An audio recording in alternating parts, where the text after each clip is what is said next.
UFO의 시위. UFO는 이제까지 무수히 지구 인류들 눈에 목격되었다. 그러나 아직도 지구 인류들 대부분은 UFO나 외계인에 대해서 공식적으로 인정하지 않는다. 그리고 외계인의 존재를 인정하는 측들도 외계의 존재들에 대한 잘못된 인식을 가지고 있다. 외계인을 마치 우주의 괴물이나 파충류쯤으로 묘사하거나 지구 인류들과 형태가 다른 기형인간 비슷하게 묘사하고 있다. 외계의 존재들의 본래 모습은 결코 파충류도 아니고 괴물도 아니다. 외계의 존재들은 오히려 지구 인류들보다 더 아름답고 고상한 용모를 지닌 존재들이 많다. 그들은 고차원의 문명과 정신세계를 누리며 살아가기 때문이다. 외계의 존재에 대해서 성경에도 잘 묘사되어 있다. 구약 성경에 보면 하늘에서 불수레를 타고 인간 세상에 내려온 3명의 천사들에 대한 이야기가 나온다. 그 천사들은 남성들이었음에도 불구하고 용모가 미녀들처럼 아름다워서 동네 청년들이 몰려와 자신들과 성관계를 맺어줄 것을 강요하는 해프닝이 벌어졌던 내용이다. 불수레는 빛을 반짝거리며 나타난 UFO를 묘사한 것이며 불수레를 타고 온 천사들이란 외계 존재들을 뜻한다. 외계 존재란 의미가 무엇인가? 지구가 아닌 우주의 다른 세상에서 지구를 찾아온 존재들이 아니겠는가? 그렇다면 당연히 천사들도 지구의 존재가 아니라 하늘 어디선가 살고 있는 외계의 존재이기 때문에 외계인이라고 부를 수 있는 것이다. 신라건국 신화에도 UFO를 묘사한 이야기가 있다. 하늘에서 내려온 빛나는 알 속에서 총명하게 생긴 사내아이가 나왔고 그 사내아이가 신라건국의 시조가 되었다는 이야기다. 하늘에서 내려온 그 빛나는 알이 무엇이겠는가? 당연히 UFO다. 그리고 박혁거세는 그 빛나는 알을 타고 지구에 내려온 외계의 존재인 것이다. 단군 신화에도 보면 하늘에서 수천 명의 하늘 시민들을 이끌고 땅에 내려와 나라를 건설했다는 이야기가 나온다. 하늘에서 내려온 무리들이 누구인가? 그들도 역시 외계의 존재다. 세계 각국 고분이나 유적의 벽화에도 하늘에서 내려온 UFO나 외계 존재의 모습이 그려져 있다. 결국 외계와 지구가 교류해온 역사는 깊으며 옛날부터 외계의 하늘에서 내려온 존재들은 지구 인류들이 신성시 대하는 대상이었다. 외계의 존재들은 이렇듯 신성하고 아름다운 존재들인 것이다. 그러므로 외계 존재에 대해서 파충류나 괴물 같은 선입견을 가지며 혐오감을 표시하는 것은 잘못된 판단이다. UFO는 반드시 존재한다. UFO를 목격한 사례는 수없이 많다. 직접 목격했다고 하는 목격자들도 있고 사진으로 촬영한 자료도 많다. 이렇게 쉬지 않고 인간들의 눈에 목격되는 UFO를 현대의 지구 인류들은 왜 아직도 믿으려 하지 않을까? 미국이나 러시아 같은 군사대국에서는 비밀리에 외계 연구소를 운영한다. 그곳에는 UFO라든가 외계인에 관한 자료가 충분히 보관되어 있다. 심지어 러시아에서는 지구에 추락하여 깊은 눈 속에 묻혀있는 UFO의 잔해를 발굴해서 보관하고 있다. 그럼에도 불구하고 그러한 자료는 극비리의 보안을 유지한다. 장차 우주정복이라든가 우주전쟁의 주도권을 잡기 위한 야심들 때문일 것이다. 앞으로 우주전쟁이 발발하는 날 우주의 주도권을 가진 군사대국이 전쟁의 승패를 좌우하는 키를 잡게 되고 인류를 공포와 두려움에 떨게 할 것이다. 그래서 날이 갈수록 선진국들의 우주 주도권을 잡기 위한 쟁탈전은 치열해질 것이다. 지구를 말살하기 위한 최고의 음모는 우주전쟁이다. 지구에는 지구의 인류들과 지구를 말살시키려는 음모꾼들이 숨어서 활동한다. 그 음모꾼들이 지구의 경제권과 재산권을 손아귀에 쥐고 지구 인류들을 식민지처럼 악용하고 있다. 지구의 인류들은 음모꾼들의 손에서 더 이상 놀아나지 않도록 의식에서 깨어나야 한다. 장차 인류의 불행을 방지하려면 우주전쟁은 결코 지구상에서 발발하지 못하도록 온 인류들이 힘써야 할 것이다. 지구를 말살시키려는 음모꾼들의 조종에 놀아나는 군사대국들의 야욕 때문에 지구에는 외계인 포로수용소도 만들어져 있다. 포로수용소에 갇혀있는 외계인은 기형인간 형태도 있고 파충류 형태도 있고 생김새들도 다양하다. 그들이 본래의 외계인이 아니다. 외계인들이 인간처럼 만들어서 지능화시키고 훈련시켜서 보낸 인조 외계인들이 포로수용소에 갇혀 온갖 실험의 대상이 된다. 인조 외계인도 사람처럼 스스로 판단해서 움직이는 지능이 있고 피부나 근육이 살아있는 생명체처럼 움직이기 때문에 외계인으로 착각할 수도 있다. 외계 존재들은 지능이 뛰어난 파충류를 훈련시켜서 지구나 다른 문명이 존재하는 행성에 파견한다. 지구에서도 장차 개나 원숭이를 훈련시켜 우주여행을 보낼 수 있다. 그때 다른 문명 세계의 외계 존재들이 지구에서 보낸 개나 원숭이를 발견하고 그들도 역시 다른 외계인에 대해서 착각할 수 있을 것이다. 어떻든 지구에는 쉬지 않고 외계의 친선 사절단 UFO가 찾아온다. 그 외계의 사절단은 다양한 우주의 문명권에서 찾아온다. 샤르벨처럼 고도의 문명이 발달한 곳에서도 찾아오고 그보다 훨씬 문명이 떨어진 세계에서도 찾아온다. 그래서 우주 문명이 크게 발달하지 못한 후진 문명 세계에서 찾아온 외계 사절단의 UFO는 자칫 우주의 미아가 되거나 다른 세상의 별에 추락하여 기극을 겪는 사례들이 종종 발생한다고 한다. 그 중에 운 나쁜 UFO 사절단이 지구에서 사고를 당하여 불운을 겪고 있을 것이다.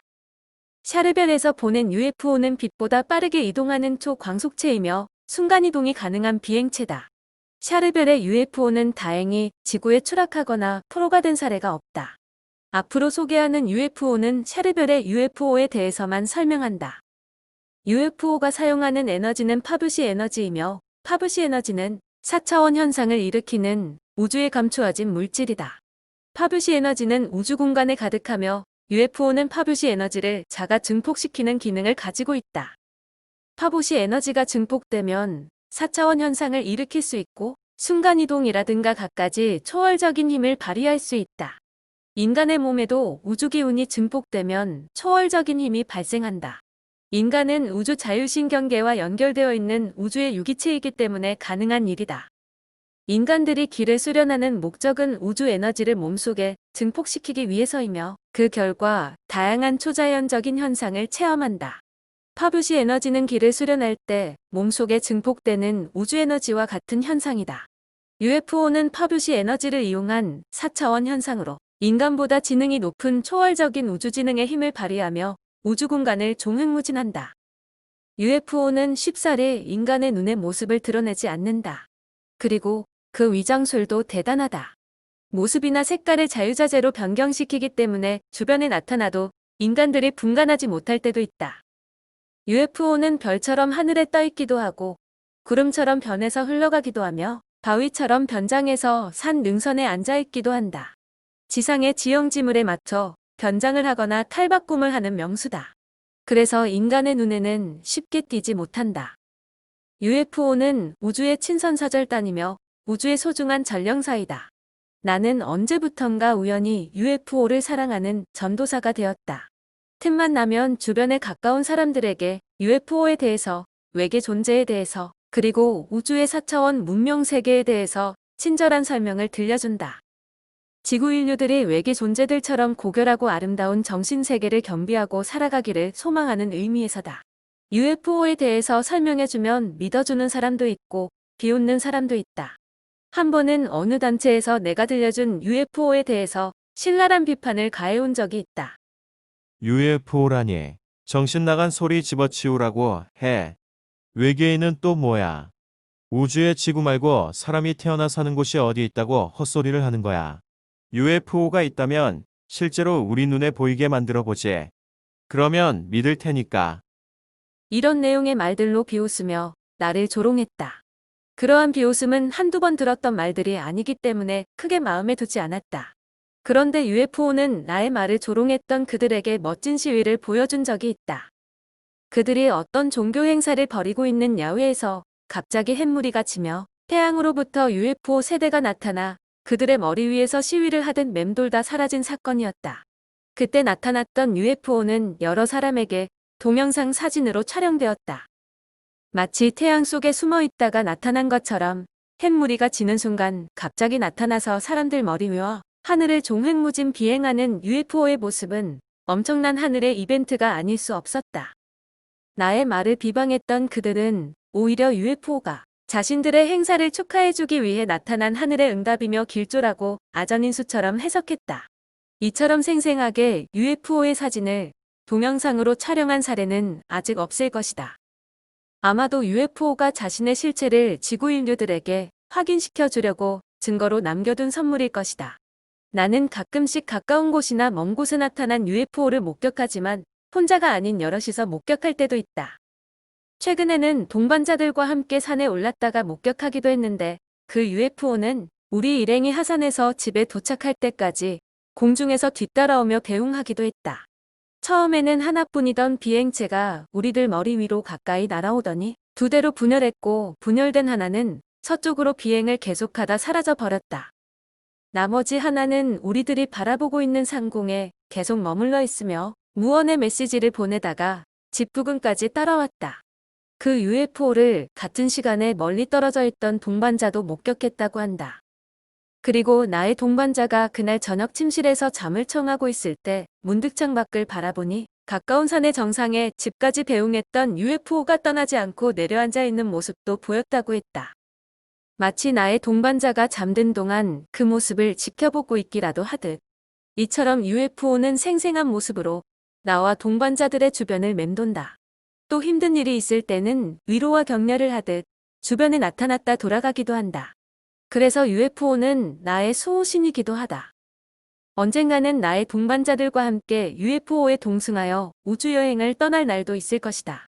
그때는 어쩌면 나의 가장 가까운 동반자들과 함께 영원히 지구를 떠나버릴지도 모른다. 나는 가까이 나타난 UFO를 바라볼 때마다 지구를 떠나고 싶은 유혹을 느낄 때가 많다. 모두 부질없는 것들, 훌훌 털어버리고 고해의 바다를 떠나고 싶을 때가 가끔씩 있다. 하지만 운명을 함께하기로 약속한 동반자들과 아직 완수해야 할 사명이 있기에 떠나고 싶은 유혹을 잠재우곤 한다.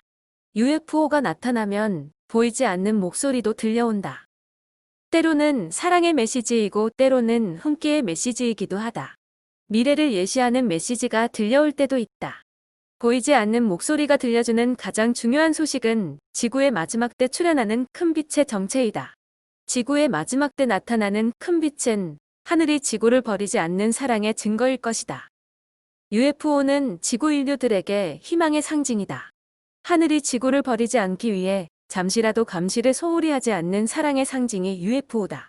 지구 인류들은 이제 외계 존재에 대해서, UFO에 대해서 배타적 마음 대신 친근한 마음을 가지자. 그리고 이제 좀 더 겸허한 마음으로 하늘을 바라보자. 우주 나이 350년을 살아가는 존재들.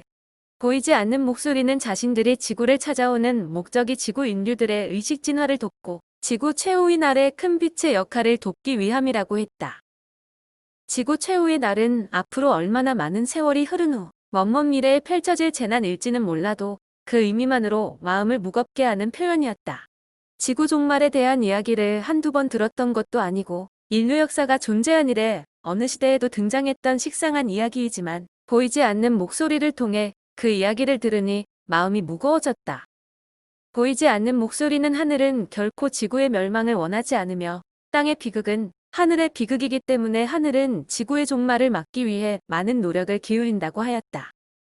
그래서 인류 역사의 중요한 시기마다 하늘에서는 큰 빛의 존재를 땅에 보내 타락된 인류를 깨우치려 노력해왔지만 그 역사는 순조롭게 이루어지지 못했으며 결국 지구 최후의 날은 타락한 지구 인류들이 준비하고 있는 필연적 행사라고 하였다. 즉 하늘에서 내려온 재앙이 아니라 지구 인류들 스스로 자초한 비극의 날이라고 하였다. 그러나 어떤 최후의 날에도 고운 영혼들은 큰 빛의 날개 아래 거하며 무사할 것이라고 하였다. 결국 지구 인류들은 지구 최후의 날을 두려워 말고 아름다운 양심과 고운 영혼이 손상받을까 두려워해야 할 것이라고 하였다. 지구 최후의 날이 다가오면 그날이 와도 고운 영혼을 가진 빛의 존재들은 재앙이 없는 빛의 땅에서 평안하게 살아갈 것이며 자신들은 지구 인류들이 빛의 땅을 건설하는데 도움을 주기 위해 지구를 찾아오고 있다고 하였다. 빛의 땅은 큰 빛의 부름을 받은 고운 영혼들이 건설하며 큰 빛이 그 땅의 주인이라고 하였다. 큰 빛의 존재는 들어보지 못했던 하늘의 말을 전하는 자이며 곧 빛의 존재가 아니면 빛의 말씀을 전해받을 수 없으며 하늘의 존재가 아니면 하늘의 소식을 전해받을 수 없다는 사실을 명심하라고 하였다. 내가 큰 빛의 존재가 땅에 살고 있다면 만나게 해달라고 부탁하자. 내 의식이 높게 승화되면 자석에 이끌리듯 저절로 만나게 된다고 하였다. 빛의 땅에는 지구 종말의 순간에도 안전하며 어떤 재앙도 침범하지 못하고 그곳의 존재들은 우주에 아무리 큰 재앙이 다가와도 털끝 하나 상하지 않고 안전할 것인데 강한 힘의 빛이 그 세상의 울타리가 되어 재앙이 침범하지 못하도록 철옹성처럼 지켜주기 때문이라고 하였다. 이제까지 어둠의 존재들은 빛의 존재들을 비웃고 헐뜯었지만 그날이 되면 암흑의 존재들이 빛의 존재들에게 살려달라고 애원할 것이나 암흑의 존재들을 빛의 땅에 데려와도 그들은 견디지 못해 스스로 도망갈 것이라고 하였다. 지구 최후의 날의 빛의 존재들은 암탉이 병아리를 품듯 모든 위험을 피해가게 할 것이다. 그러므로 고운 영혼을 간직하며 빛의 존재로 살아가는 삶이 얼마나 행복한 줄 깨달아야 한다고 하였다. 어떤 세상의 인류들이든 고운 영혼을 보이지 않는 빛이 지켜주고 사후 세상까지 평안하게 인도하며 자신들 세계의 인류도 마찬가지라고 하였다. 그 진리의 빛이 우주이며 하늘이고 그 위대한 힘은 다른 곳에 멀리 있지 않고 나의 마음속에 존재함을 믿으라고 하였다. 진정한 문명이란 하늘의 섭리에 접근하는 것이며 하늘의 섭리에 멀어지는 문명은 인류와 영혼들을 파멸로 이끄는 함정이라고 하였다. 고차원 문명 세계의 진정한 의미는 풍요로운 삶과 함께 영혼이 살찌는 데 있으며 빛은 곧 영혼을 살찌우는 양식이고 자신들 세상의 존재들은 빛의 양식으로 튼튼한 영혼을 키우기 위해 애쓴다고 하였다. 우주의 존재님, 당신들은 참으로 아름다운 문명을 소유한 축복된 세상의 주인공들이군요. 또 무덤에 묻힌 목숨들을 다시 구원할 수 있는 고차원 문명 세계의 힘으로 당신들 세계의 인류들은 누구나 오래오래 불로장생하며 행복한 삶을 만끽할 것이란 생각이 드는군요. 보이지 않는 목소리는 빛의 양식으로 살아가는 영혼들은 누구나 행복하지만 자신들 세상의 인류들도 태어나면 죽는다고 하였다. 다만 고차원 문명 세계의 힘으로 지구 인류들보다는 오래 장수하며 충분한 삶을 보장받을 수 있다고 했다. 자신들은 우주 나이로 평균 수명 350년을 장수하며 특수한 존재들은 400년 이상 장수하기도 하는데 지구 인류들과 비교하면 오래오래 장수하는 편이라고 하였다. 우주 나이는 우주 속도에 의해서 정해지는 표준 나이이며 지구 나이의 개념과는 다르며 우주 나이는 지구 나이에 비교해서 늘어나기도 하고 줄어들기도 하는 신축성이 있어서 자신들은 우주 나이로 살아가더라도 지구 인류들의 지구 나이와 호환을 이루며 나이의 벽을 허물고 동일한 터울의 관계를 유지할 수 있다고 하였다. 앞으로 자신들 세계의 존재들과 접촉할 기회가 있을 때 나이관념 때문에 불편한 일이 발생하지는 않을 것이라고 하였다. 자신들 세상의 인류들은 자신에게 주어진 생명의 시간을 읽으며 살아가며 그 시간이 다가오면 조용히 하늘의 명을 기다리며 삶을 마감할 준비를 하는데 섭섭한 감정을 품었던 대상들과는 오해를 풀고 은혜를 입은 대상들에게는 감사한 마음을 전한다고 하였다. 그렇게 마음과 마음으로 얽힌 매듭을 깨끗이 정리한 후 마지막 길을 선택하며 그 마지막 길을 희망으로도 표현하지 않고 절망으로도 표현하지 않으며 평범한 우주의 섭리로 받아들일 뿐이라고 하였다. 저기요, 우주의 존재님, 삶을 마감하는 모습이 무척 인상적이군요. 그러나 자신에게 주어진 생명의 시간을 예측할 수 있다면 오히려 긴장이 수반되는 삶을 살아가지는 않을까요? 보이지 않는 목소리는 오히려 반대라고 하였다. 차분하게 자신의 차례를 기다리고 깔끔한 준비를 마무리할 수 있다는 것은 삶의 종지부에 대한 축복이라고 하였다. 죽음은 맺음도 아니요 시작도 아닌 생명의 관성일 뿐인데, 즉 죽음이란 과거의 허물을 벗고 미래의 삶을 맞이하기 위한 탈바꿈의 과정이라고 생각하며 인생이란 그러한 탈바꿈을 반복하며 우주 진화의 연속선상에서 새로운 창조가 거듭되어짐을 인식하는 것이라 하였다. 그 현상이 생명의 관성이며 생명관성의 법칙 속에서 영혼들은 무궁한 다차원의 삶을 경험하고 죽음이란 기능으로 무한한 탈바꿈을 반복하는 것이라고 하였다. 새로운 삶으로 새로운 여행을 떠나면서 새로운 탈바꿈을 시도하는 생명의 관성이 죽음이라고 하자 삶과 죽음에 대한 막연한 불안감이 해소되는 기분이었다.